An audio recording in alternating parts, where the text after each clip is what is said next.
Hello, and welcome to the Spartanburg Regional History Museum. My name is Nanny Jeffries. I'm the director here. And I'm Ron Swain. I am a volunteer at the Regional History Museum. We are under the umbrella of the Spartanburg County Historical Association. We have been in existence since 1961. We are located at 200 East St. John Street in the Chapman Cultural Center. And we're so glad that you're here visiting with us today.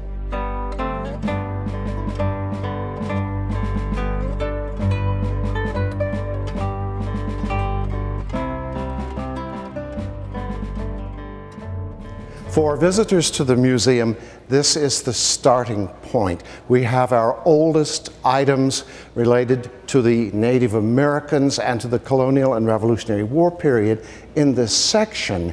You probably know that the Cherokee came to Spartanburg County to hunt, although they didn't live in Spartanburg County.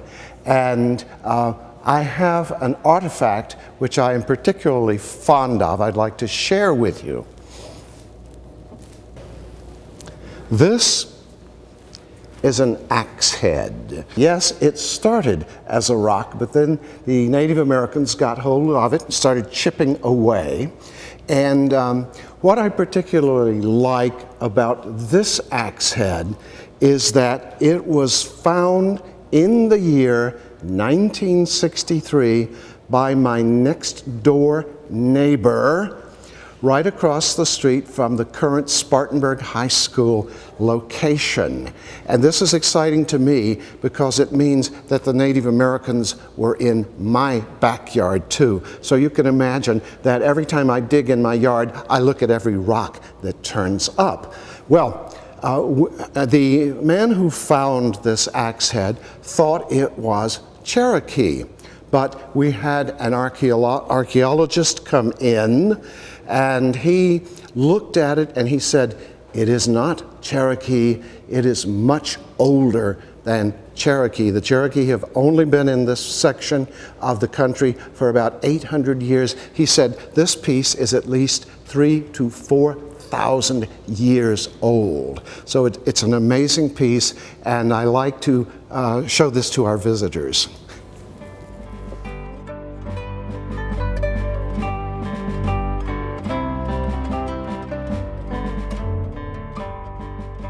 Our greatest treasure here at the museum is this rock, the Pardo stone. This particular rock was unearthed in the Inman area in 1935. St. Augustine, Florida is the oldest permanent European settlement on the North American continent. The man who was in charge of the settlement, whose name was Pedro Menendez de Aviles, sent one of his lieutenants named Juan Pardo back to Santa Elena with the direction to go to the interior and visit the Cherokee Indians. When Pardo was ready to go back to Santa Elena, he decided that he needed to leave some kind of marker to indicate that he had been there with his troops. So he found a big rock and he carved items into it. Among the items, he carved the date. The date is 1567, and that date is documented in his journals. In addition, there is a directional arrow. We don't know what the arrow was pointing at. Pardo knew when he left it on the ground, but 350 years later, and after being tossed around, we don't know which direction it was pointed at. There is also a rising sun on this, carved into this rock, and the most interesting item is a rectangle with a diagonal cross, and it is, in fact, a flag. This flag is the Cross of Burgundy, and it is the flag which was carried by Spanish soldiers in North America from early 1500s to the early 1700s. So we're delighted to have solved the mystery of what is the diagonal cross inside the rectangle.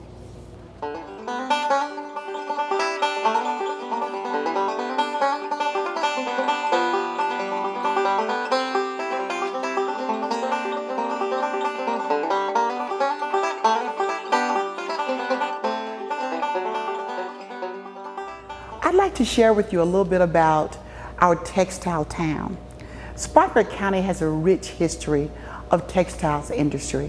It started back in the 1800s when people came down from the New Hampshire area and they had this wonderful idea for manufacturing cotton in Spartanburg. So here we are in the area of our history museum where we are focusing on textiles. I don't know if you were aware that at one time we had 60 mills operating in Spartanburg County alone.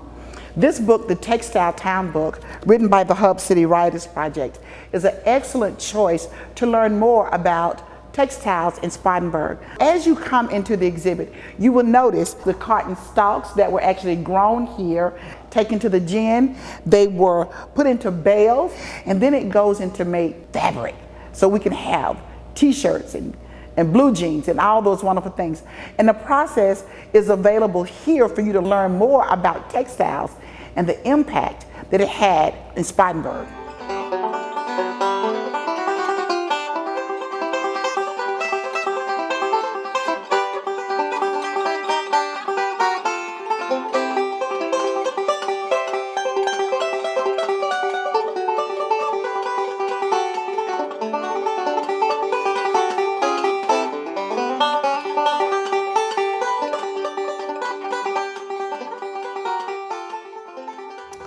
We are now presently in our timeline from 1876 to 1945.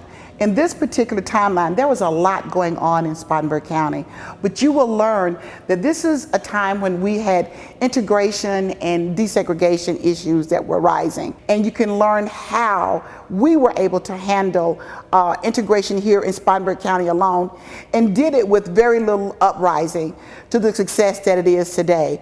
I encourage you to learn more about Mary H. Wright, who was instrumental in starting education for Black students here in Spartanburg alone.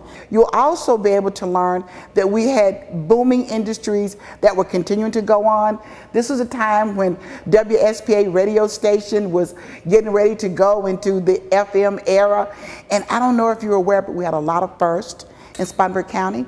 And we were the first to have an FM radio station in the state. Also, you can learn about continuing agriculture. Peaches, they're on the rise. So it's a wonderful and it's a profitable product. We also have sweet potatoes. Who would have thought that sweet potatoes brought in a lot of money in Spartanburg County? And we also have a wonderful postcard collection here. Postcards date back very early, and they paint such a beautiful picture of where we live right here in Spartanburg.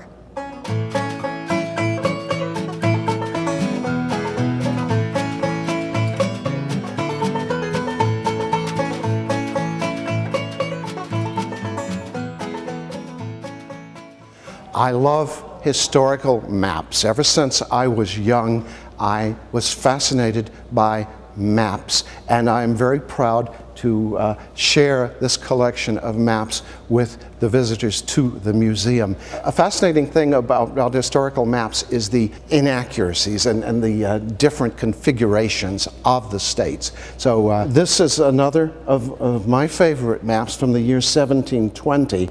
It has North Carolina beginning at the Virginia line and going to the Savannah River. Then it has South Carolina beginning at the Savannah River and going to the Florida line. But another one of my favorite maps is this map, which is from the year 1745. It has the English colonies, but it has particularly the island of California on it. And when I get visitors from the West Coast, I love to point that out to them. In our map collection, we also have this amazing map, which is called the Mouzon map. And this map is our second greatest treasure here in the museum. It was printed in the year 1775.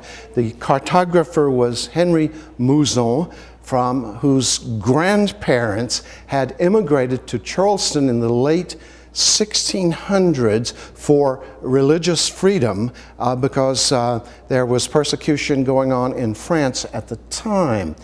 This map was originally printed in 4 separate sheets, which were cut into 32 smaller pieces. The pieces were then glued onto a piece of linen on purpose so that the map could be folded and carried in someone's saddlebags. We are told that General Washington had one of these maps in his saddlebags. Lord Cornwallis had one.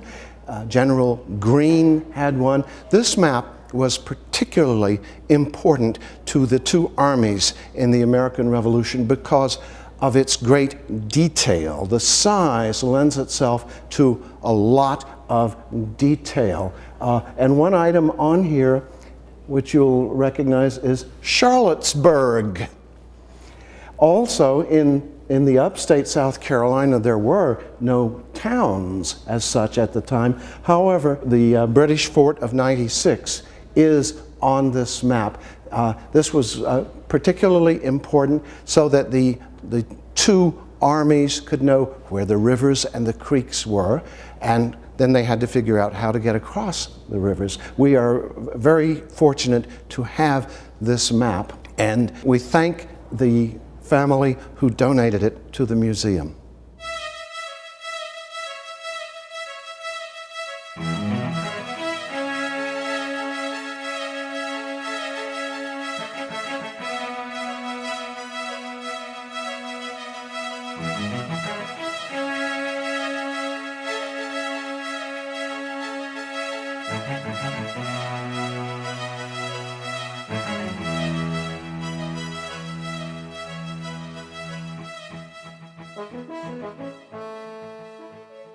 We have lots to share here at the History Museum.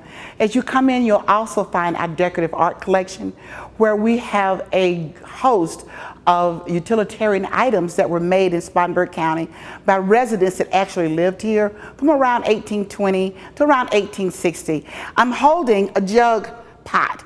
This is made right here in Spartanburg County, and if you come in, you'll continue to see all sorts of southern Spartanburg County pottery, along with furniture, along with quilts, and even some maps. And it's important that I share with you that we are standing in our rotating area. This particular area is where we change our exhibits out every 10 to 12 weeks. So there's always something new to see here. We also encourage people to come in and make suggestions about exhibits to have on display here. So don't forget that we have a rotating space every 10 to 12 weeks. So there's always something new.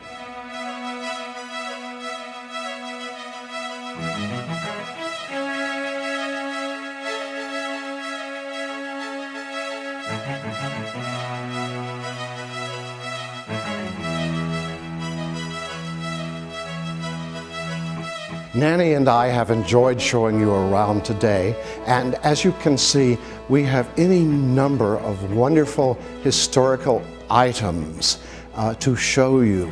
And you can find all of these wonderful things right here in the Spartanburg Regional History Museum, located at the Chapman Cultural Center, 200 East St. John Street.